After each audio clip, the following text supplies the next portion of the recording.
Hi, Eclectic Crafter here. Just wanted to invite you to watch me make another mistake. I started this a minute ago. Sorry, you couldn't understand that. I started this a few minutes ago. I filmed it and everything. And then realized, duh, what did you say to them? This is 36 inches wide. This table is the cutting table that you can, the fold away cutting table you can buy. It is 36 inches wide, 1 yard. I'm wanting to make a curtain. My son wants it 60 inches wide by 60 inches long. So, I have to have a minimum 12 inches for top and bottom, for the casing for the rod and for the hem. Prefer a little more than that, and I had stretched this out and I cut it all out. I had added 14 inches to it, and then after I cut it, I went, no. That wasn't 60 plus 14, that was 72 plus 14. So, aha, oops.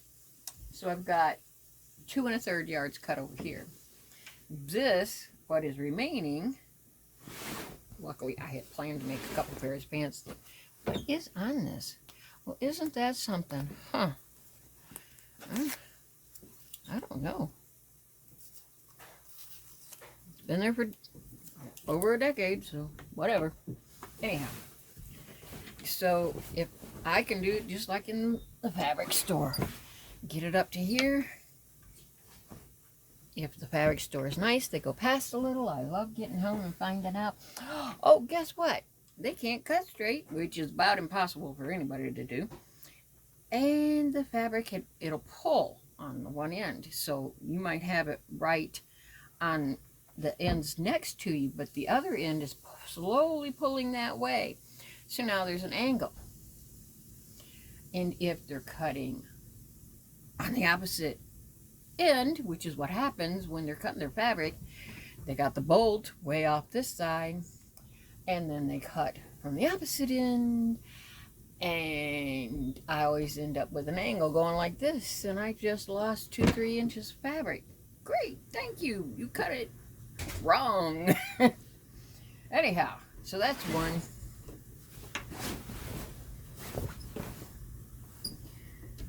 That's two.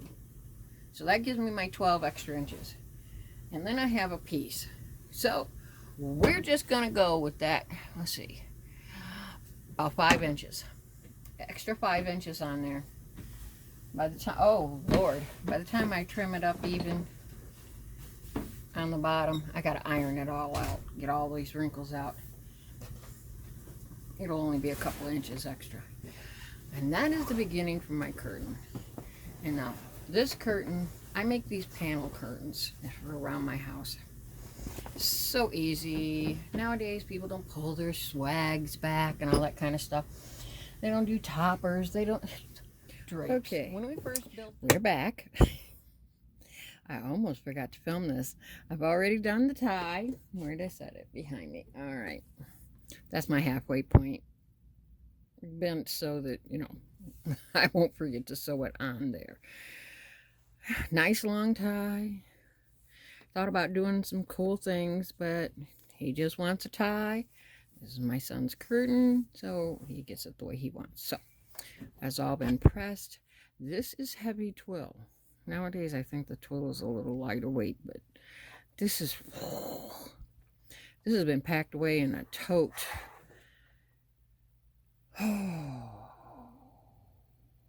At least 10, but probably closer to 13 years.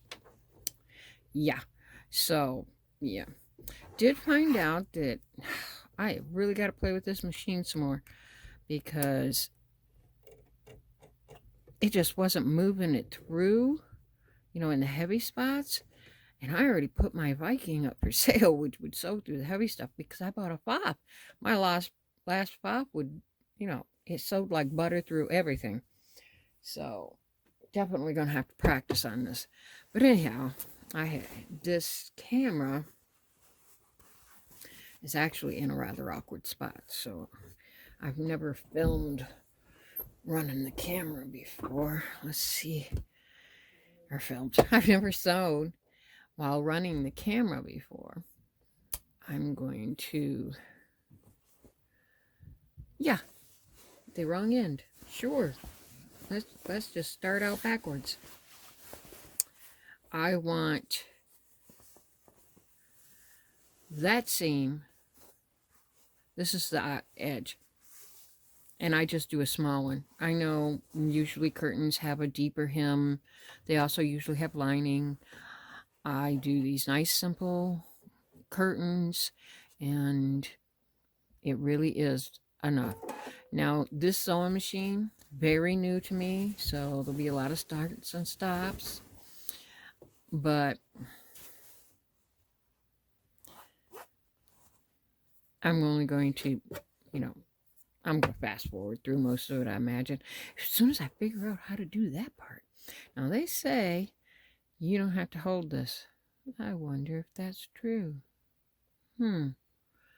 I wonder. You are able to set it up so that it'll automatically do the tie-off stitch at the beginning and then a tie-off stitch at the end.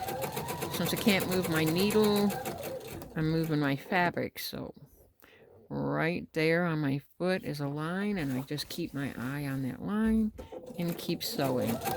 Now I'm going to do a double line on this side.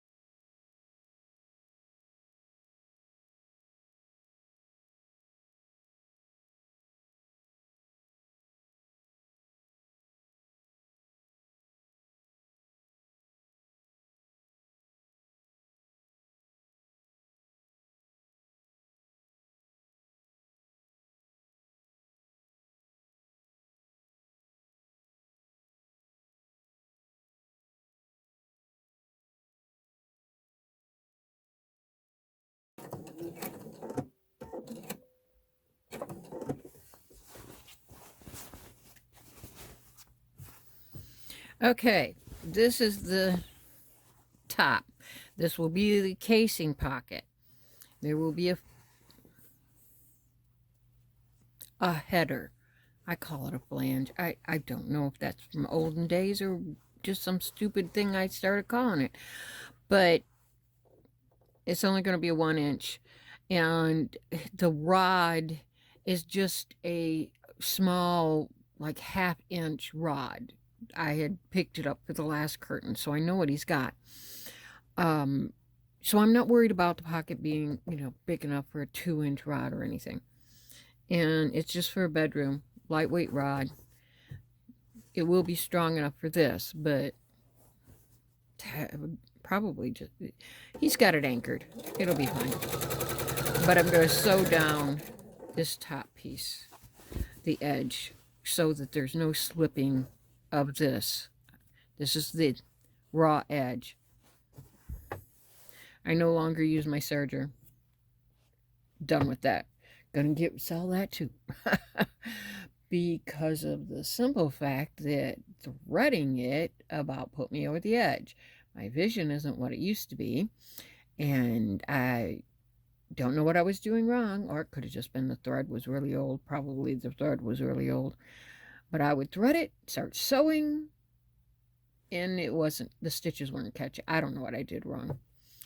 But after all these years, I said, I've only used it maybe 20 times in 10 years. I'm getting rid of it. So my raw edges are folded under.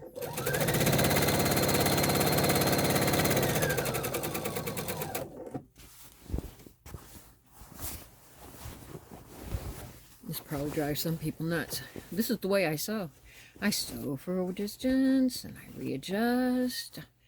Oh, so sorry. Bumped the camera. Oh, that had to be nauseating. How many times have I done that? It's right here. right across from my chin. So I've got to sit straight up or I'll hit it with my face. I'm leaning over.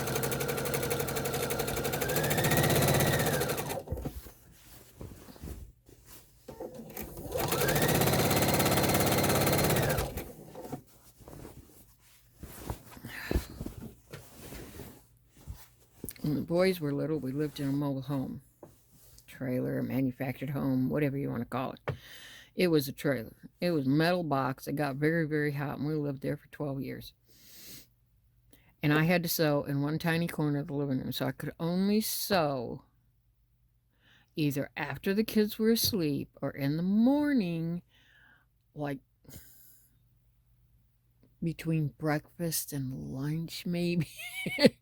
I would park them in front of the television if it was really important. I sew something.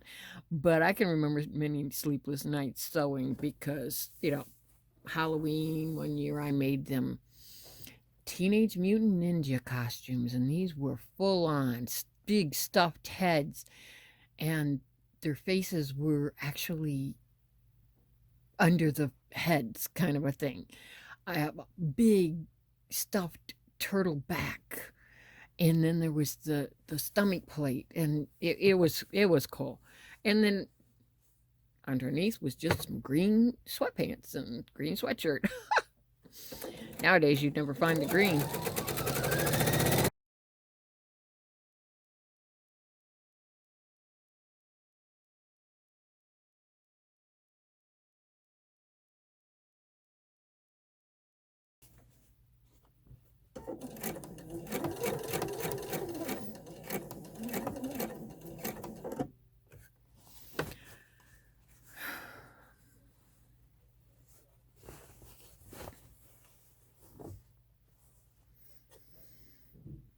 Okay, remember I had said in the beginning I wanted double stitch right next to each other. Now,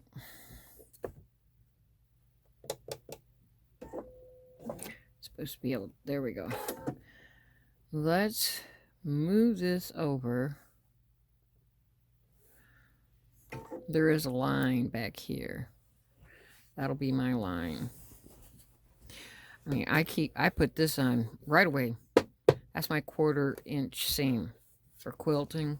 And I use 1/4 inch seam for a lot of stuff just because I'm used to it. And that way I don't screw up when I make something else.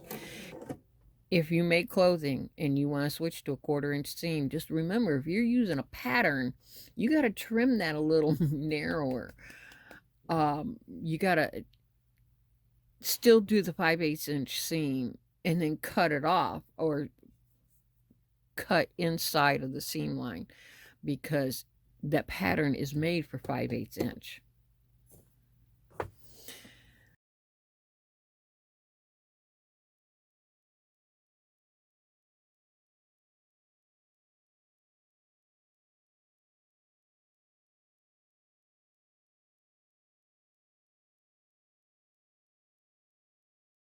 When you're sewing, you see how I'll keep going. I make sure that my thumb tilts with that fabric as it moves. I don't want it getting up under that foot. And that way, when it hits just as soon as my thumb touches that, I'm moving my hand.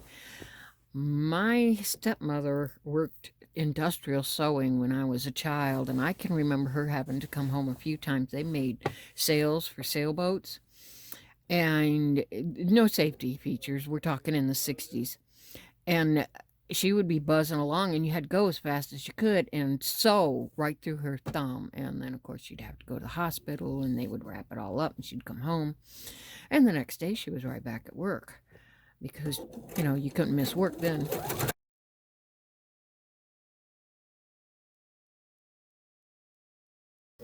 Now,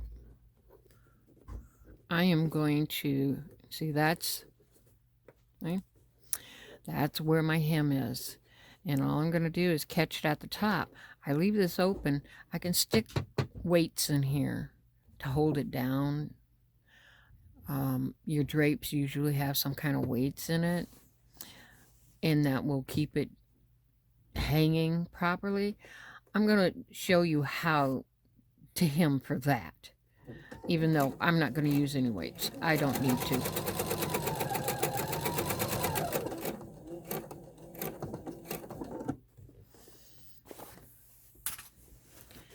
So as soon as I pass that line, I didn't go all the way down where it's a double line at the hem.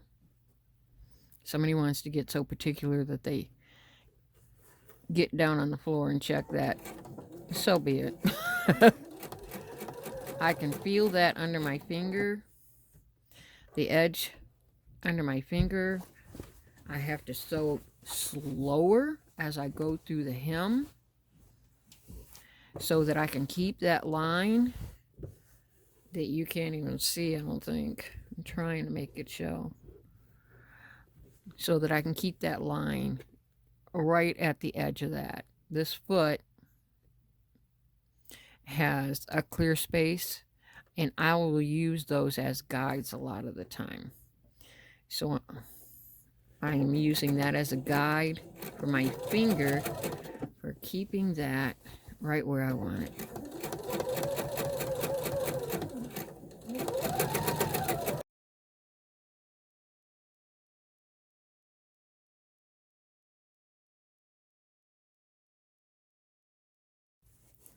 Lay flat.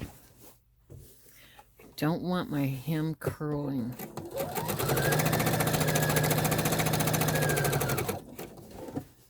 If you twist that fabric, it will twist up the whole time. It will not hang flat. Then your only recourse would be to pop the seams, really.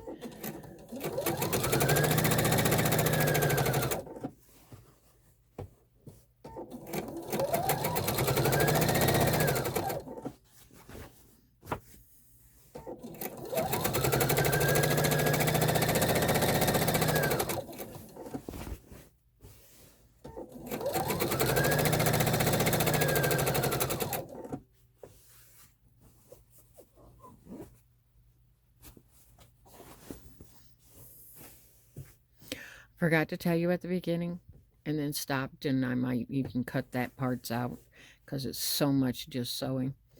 But the thread, the upper thread, this is machine quilting thread. It's a heavier weight. This is a heavy fabric. I've got a heavier needle in it. I've got a 16 in it to sew with.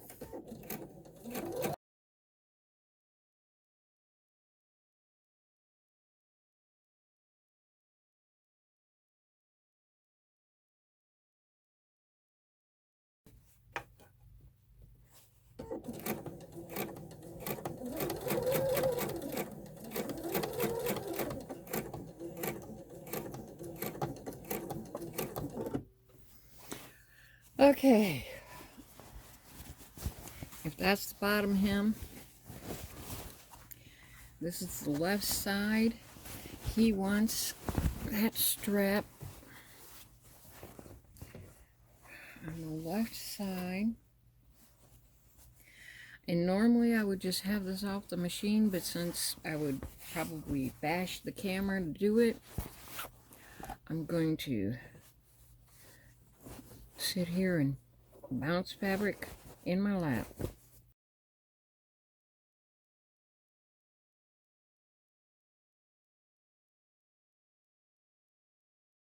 Ties from the back side. Golly. Alright.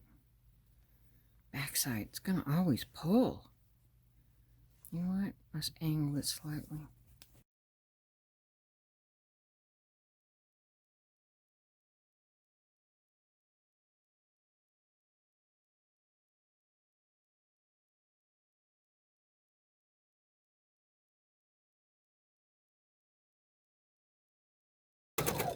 Since it's not getting a double stitch across it with the two spots, I'm going to have to stop at that point and do it. I want it a little deeper too, because this is some heavy fabric and it is going to really pull. All right, let's test her and see if she can handle all this weight. You keep going, baby. You got it. That's a good girl.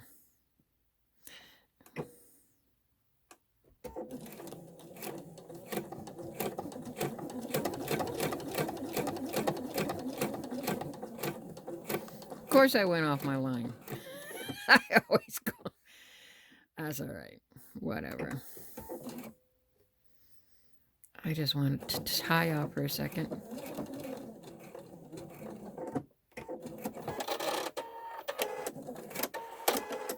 Because I don't want to forget to come back and do this.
Okay.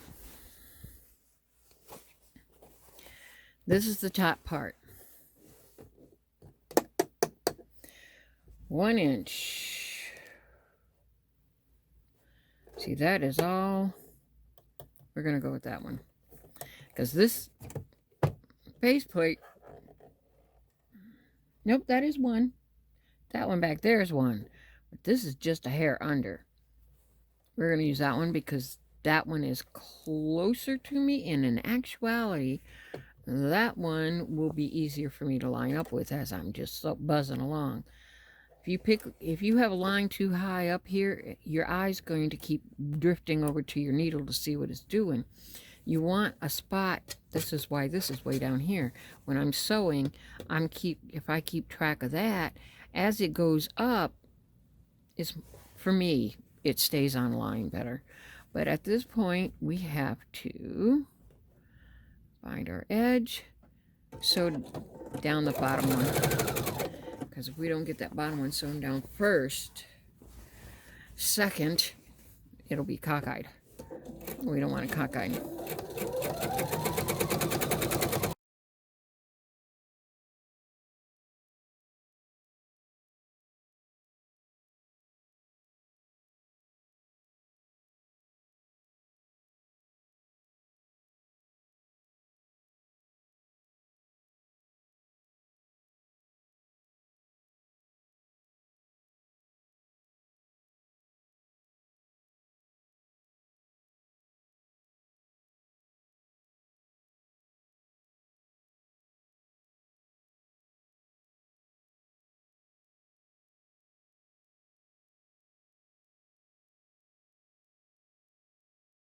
Okay, so that's my bottom seam.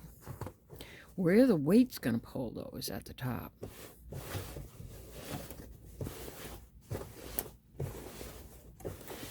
Slide this back out.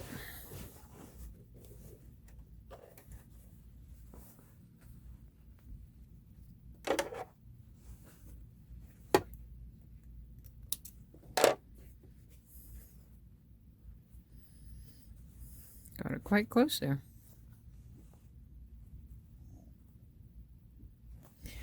Okay. My 1 inch, my line I chose. Oh, ha, get your... That was not ready.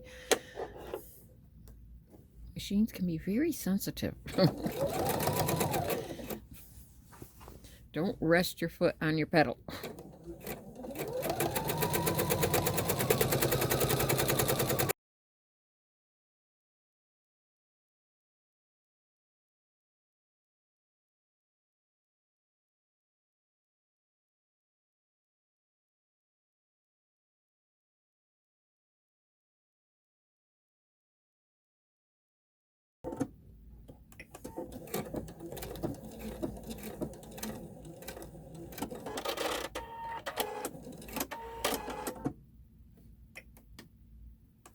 I want it.